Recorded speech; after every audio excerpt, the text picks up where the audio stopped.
Good morning, Red Lion Senior High. I'm George. Today is March 3rd, Cycle Day 3. Welcome to RLA TV's Thursday Takeover. Let's begin with information for seniors. If you are interested in learning about an apprenticeship opportunity at Garrity Glass, along with a field trip tour, please email or stop by the Career Center to talk with Mrs. Morris. If you want to play games for fun and exciting competition, then esports is the place for you.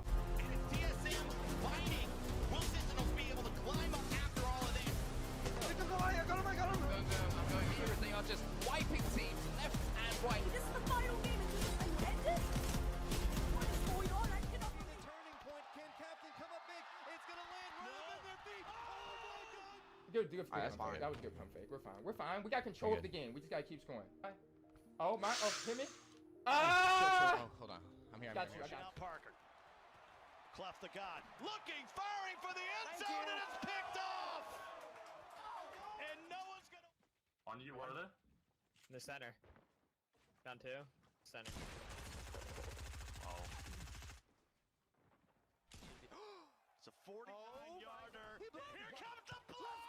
We're headed for overtime unless we get a return by Troy P. He's gonna get to the other side. Bugs walk this off in regulation. Touchdown, Bugs. It's the craziest game of Madden of all time, and Bugs is moving. Talk to Mr. Ziegler in room B308 if this interests you. Now to Ollie with school news. Thanks, George. In school news, several students here at Red Lion had their artwork showcased in New York College's 2021 and 2022 Y-Case Art Walk. The art show was launched virtually on February 17, 2022. Winners will be announced tonight in a live-streamed event on the York College of Pennsylvania website. Participating students are eligible for cash rewards and gift certificates to downtown York art venues. One student will receive a $20,000 Deli Carpini Community Arts Scholarship to study an arts-related field at Work College. The Addams Family musical opening night will be today at 7 p.m. They will also be performing March 4th and 5th at 7 p.m. and March 6th at 2 p.m. This reinterpretation of the Addams Family centers on the lives of the group as they navigate a new chapter, one where Wednesday Addams is all grown up and has fallen in love with a normal man. The family is forced to keep secrets, for better or for worse. Get your tickets now on the Senior High website. In room B104, the Future Business Leaders of America is opening a snack shop. It will be open all periods during the school day except for B lunch and 9th period. You must pay in cash at the time of purchase while also respecting the school rules of not being late to class or disturbing nearby classes in session. And now, on a bittersweet note, Officer Greenlee announced this week that he is retiring. Let's go to George for a chat with Officer Greenlee.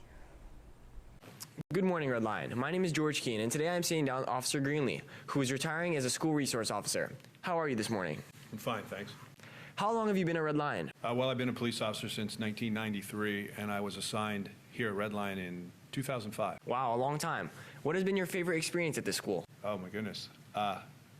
In 17 years, there's too many to count. I enjoy the everyday of it and interacting with the kids, and I got to be friends with a lot of teachers and administrators over the years. Some that have gone on to retirement, and the administrators, and some that are still here. What lessons have you learned from Red Lion? Kids are kids. There's a certain amount of, and I don't mean this in a bad way, there's a certain amount of stupidity that goes along with being a kid, and that's a good thing.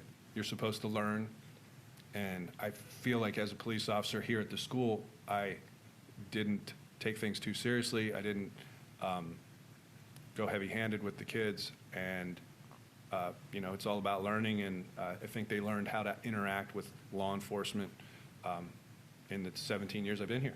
Will you miss the Red Lion school community? Absolutely. Fortunately, though, I'm not totally disconnected. I live like 3 blocks from here, and my daughter is in 9th grade, and my son's in 6th, so I'm still connected. I don't foresee them not graduating from Red Lion, both of them, so I'll be around. What are your future plans? I'm starting a position with Capitol Police in Harrisburg at the Capitol Complex. That starts on the 14th. So I'll still be a police officer at the state level now. I'm not sure for how many more years. I'm getting old, and while I always planned on retiring early, I always planned on having a a new job and a new career, so I'm off to that. Is there anything else you'd like to say? Just that I really had an enjoyable 17 years here. I don't think I ever didn't look forward to coming to work. It's been fantastic. It's sad to leave, but it's time to go. Thank you so much for taking the time for this interview, and thank you for all that you've done for the school. You're welcome. Thank you. Have a great day, Red Lion. Now on to world news and this day in history with Max. Thanks, Ollie. Did you know that on this day in history, the Star-Spangled Banner was officially adopted as the national anthem of the United States? The anthem originated from a poem written by Francis Scott Key on September 14, 1814, after witnessing the bombardment of Fort McHenry by British Royal Navy forces during the War of 1812. Key was inspired by the U.S. flag flying above the fort after the United States victory. Prior to being made the national anthem, the Star-Spangled Banner was recognized for use both by the United States Navy and U.S. President Woodrow Wilson. Finally, on March 3, 1931, congressional resolution made it the national anthem and cemented its legacy as the national anthem we know today. But let's talk about what's happening around the world right now. As Russia continues to invade Ukraine, destroying several cities, women and children are being evacuated from their homes and sent to surrounding countries. Men and boys over the age of 18 are being held in Ukraine in case there's need for soldiers. As of now, several countries around the world have opened up their borders to the Ukrainian refugees, regardless of the visa status. Putin's nuclear forces are on high alert, while the world is carefully considering how to defuse the situation and punish Putin for his actions. I'm Max with your world news and a lesson in history today. Now Kevin with sports.